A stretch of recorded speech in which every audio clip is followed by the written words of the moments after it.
Salut. Bon écoutez, aujourd'hui on est chez GT Classique Garage. Donc c'est un partenaire à nous maintenant, puisque très bientôt je vais ouvrir mon showroom avec Seb à Cormeilles en Parisie. On va ouvrir un showroom donc de vente de voitures classiques et luxe.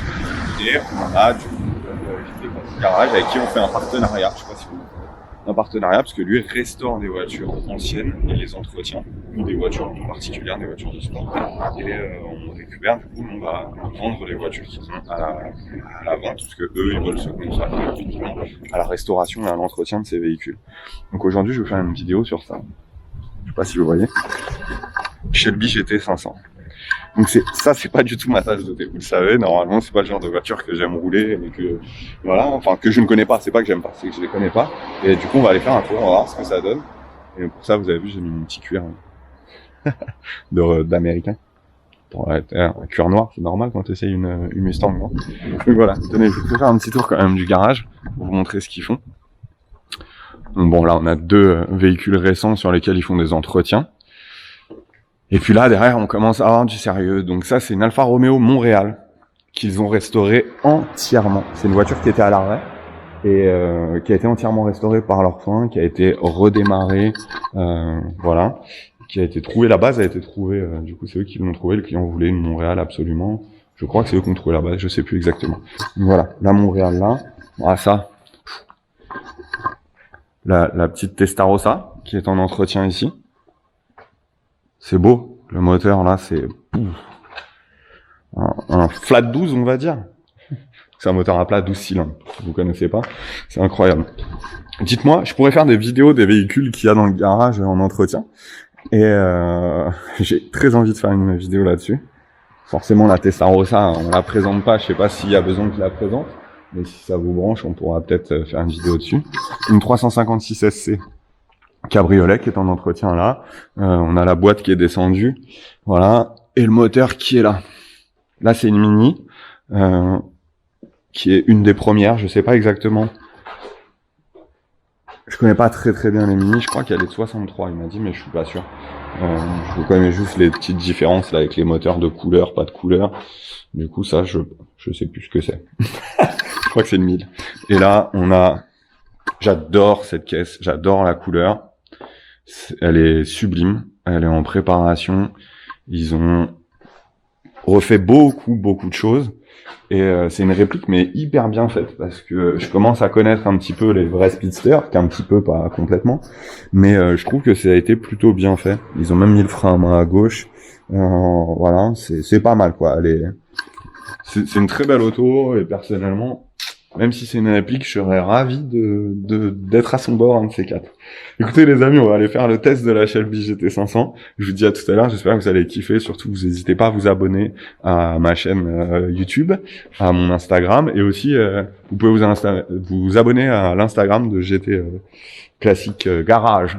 Je vous dis à tout à l'heure. Bon voilà, on est dans la Mustang. Donc l'intérieur est incroyable. Et franchement, c'est vraiment très joli. C'est confortable. Le volant, je l'ai quand même à peu près, moi, perso. Je sais pas si je peux reculer plus le siège ou pas. Je préfère vous le dire, ça va gronder.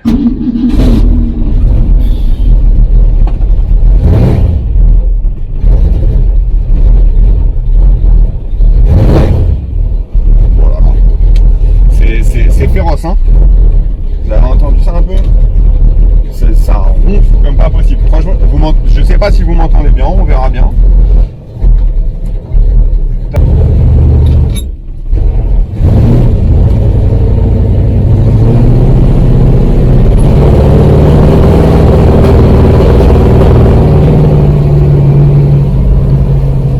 Oh, le bruit que ça fait. On va la faire chauffer un petit peu, hein, parce que là, elle est froide.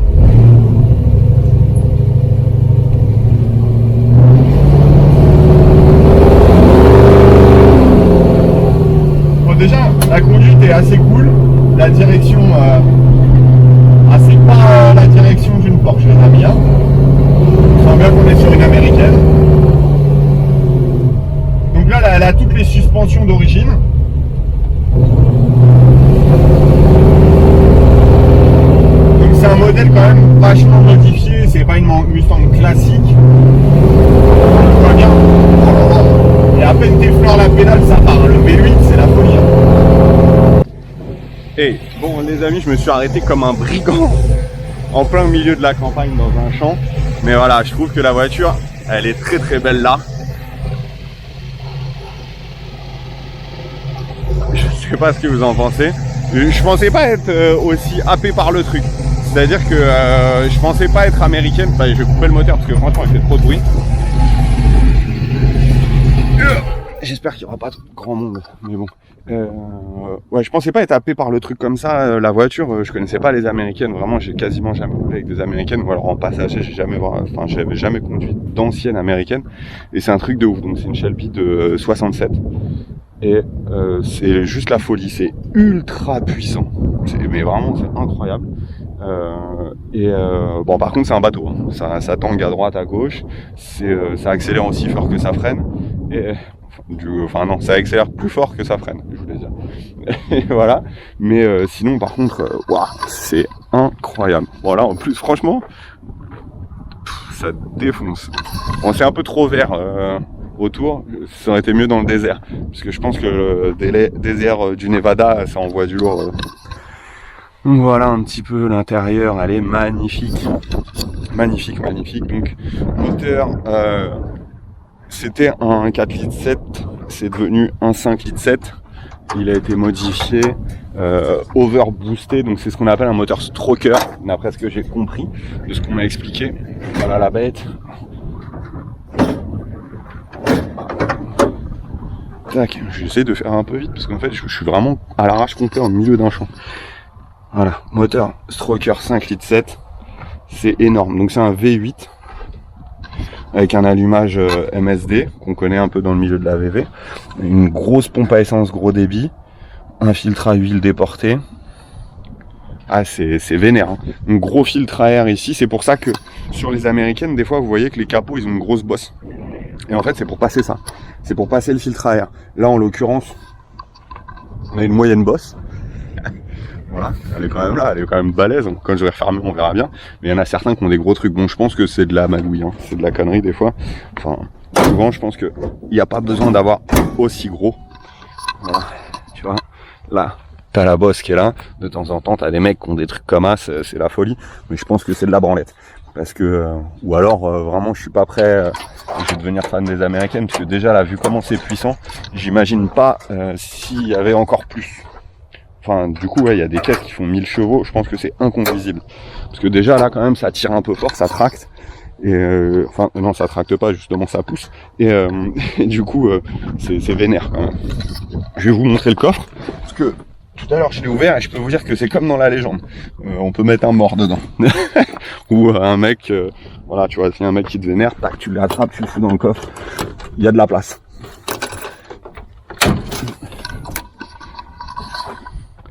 Pas à faire la blague de me foutre dans le coffre, voilà, pour vous montrer, mais franchement c'est un truc de ouf, c'est hyper grand. Donc voilà, on voit, c'est une voiture qui est vachement saine, c'est-à-dire par rapport à ce qu'on peut dire des américaines, elles arrivent, c'est des merguez, c'est des saucisses, tout ça. Celle-ci en tout cas, moi qui ai l'habitude de checker s'il y a de la rouille ou pas, tu vois, c'est du solide, les ailes, c'est pas de la, ça a pas été fibré dans tous les sens. Il y a le faisceau qui passe à gauche, mais bon, ça reste une ancienne, elle est de 67 les amis. Et là, du coup, je comprends mieux pourquoi ça fait du bruit dedans. En fait, ça, c'est le dossier de la banquette. Et donc, du coup, en fait, tu as directement l'arrière. Donc, je pense que la bande de roulement des pneus, qui est énorme, doit faire un bruit pas possible. J'ai bien les clés là. Voilà.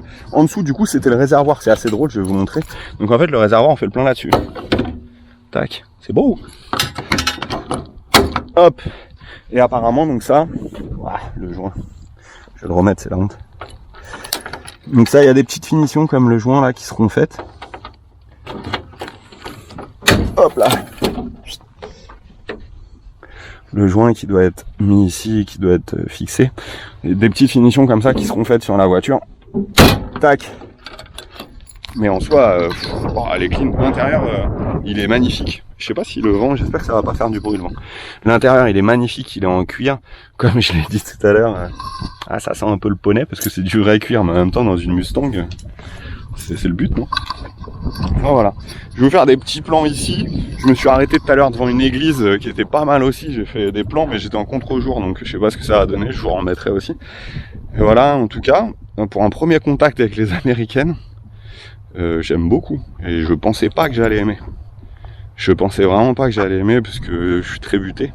Et du coup, depuis toujours, je me dis je préfère les Allemandes ou les Européennes, les Italiennes. Mais ça a quand même son charme. Ça a un truc qui fait que, par contre, c'est musclé, quoi. Ça tape fort, c'est une grosse accélération. J'ai mis un coup de gaz tout à l'heure. Je le referai à l'intérieur en vidéo avec vous tout à l'heure. J'ai mis un gros coup de gaz. Ça patine un peu du cul. Mais bon, les pneus sont neufs, donc on va pas les fumer quand même. Mais voilà, c'est... Et puis, je sais pas si vous avez vu le tableau de bord. Donc en fait, toute l'instrumentation fonctionne, mais a été repassée ici en fait pour avoir une visibilité un peu plus claire. Donc tu as la pression d'huile, le voltomètre et la température d'eau. Contour, il y a la température d'huile qui fonctionne par contre, parce qu'elle est là. Hop, celle-ci elle fonctionne, je l'ai vu tout à l'heure. Vous savez, moi, j'ai la déformation de checker tous les manos, parce que j'ai un peu peur des serrages moteurs, etc. Là, la petite dédicace authentique en stickers de Carroll Shelby. Et voilà, non franchement c'est une super auto. Je suis assez fan, vraiment. Et ça me fait mal au cœur presque de le dire. Je vais vous redémarrer ça, vous allez écouter le bruit. Attendez, hop. Voilà, le compteur qui monte, qui descend. On est bien en parking. Oh là là. Ça, écoute ça. Ah, c'est énervé, hein. C'est très très énervé. Bon les amis, on va refaire un petit tour dans l'auto. Et je vous dis à tout à l'heure. Je vais vous mettre tous les petits plans que j'ai fait. Je dis beaucoup petits, je crois. Je vais faire tous les plans que j'ai fait tout à l'heure. Je sais pas, j'ai filmé un peu la vidéo dans le désordre, donc ça se trouve ça n'aura ni queue ni tête ce que je vais dire. Mais voilà. Et je vais refilmer l'intérieur pour vous donner mes impressions de la voiture à l'intérieur. Et je vous dis à très bientôt. Et voilà. Enfin non, pas à très bientôt, je continue. À tout de suite. Voilà. Bon, on va tenter un petit truc assez rigolo. Je vais essayer de me mettre sur une ligne un peu plus droite pour le faire. Je sais pas si vous m'entendez bien avec la voiture parce que ça fait un bordel, laisse tomber.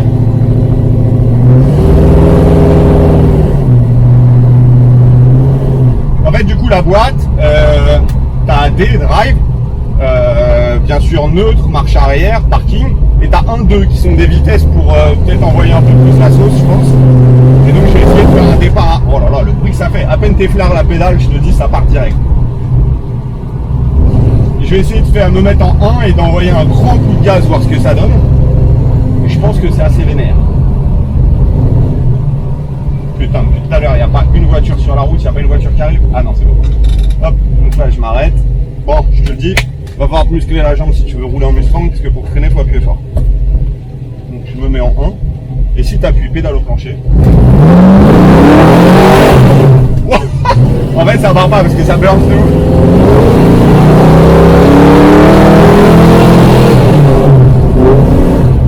Oh là là, l'engin c'est mon gars, laisse tomber.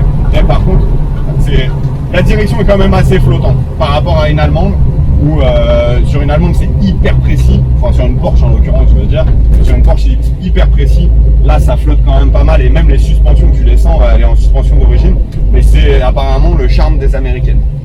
Donc voilà.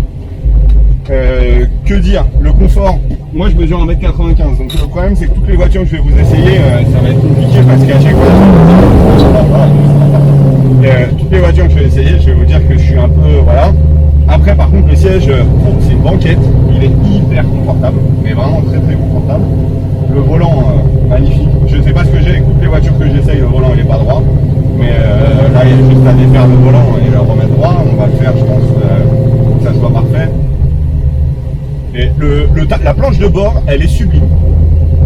Elle est sublime, presque je dirais que du coup, je revois mon opinion sur le fait que une 911 c'est très spartiate par rapport à ça, où là c'est quand même très très beau. C'est une belle finition en cuir, c'est magnifique. Franchement c'est vraiment magnifique. Et voilà, pareil, les panneaux de porte, je sais pas si vous les avez vus, de toute façon dans les plans je les avais pris. C'est vachement beau. Et l'arrière, il y a vachement de place en fait dans cette bagnole. Et c'est très très beau. C'est très très très beau. Je suis assez conquis et ça me surprend pas mal. En fait, je me dis qu'avec pour 35 000 euros, là, t'as un truc de ouf quand même. Ce que tu ne pourras jamais avoir avec une ancienne européenne, de mon point de vue. Parce qu'avec 35 000 euros, si une Cox, mais c'est pas pareil quoi. Enfin, t'as largement une Cox de ouf, même pour 35 000 euros. Mais c'est pas pareil, c'est pas la même chose. T'as pas 400 chevaux, t'as pas un confort qui est enfin, c'est différent, c'est vraiment différent. Par contre, il y a un truc que je ne connais pas, c'est la consommation. Et je me rends pas compte de ce que ça consomme. Je crois que c'est extrêmement vénère. À mon avis, c'est au moins 30 litres. Je vous mettrai un petit truc avec marqué réellement ce que ça consomme. Et voilà, mais je crois que c'est au moins 30. Donc voilà, les amis, je retourne au garage. Je vous fais. Il y a aussi le capital sympathie qui fonctionne comme sur les Cox et sur le reste. Hein. Les gens ils sortent une tête quand tu passes avec ça, mon gars. Laisse tomber. Mais voilà. Et je vous dis à très bientôt pour une prochaine vidéo, j'espère. N'hésitez pas à vous abonner à ma chaîne, à mon compte Insta. N'hésitez pas à m'appeler si cette voiture vous intéresse parce qu'elle est en vente. Et très bientôt, je vous ferai une vidéo sur notre dépôt qui arrive. Et voilà, je vous dis à bientôt les amis. Ciao, ciao.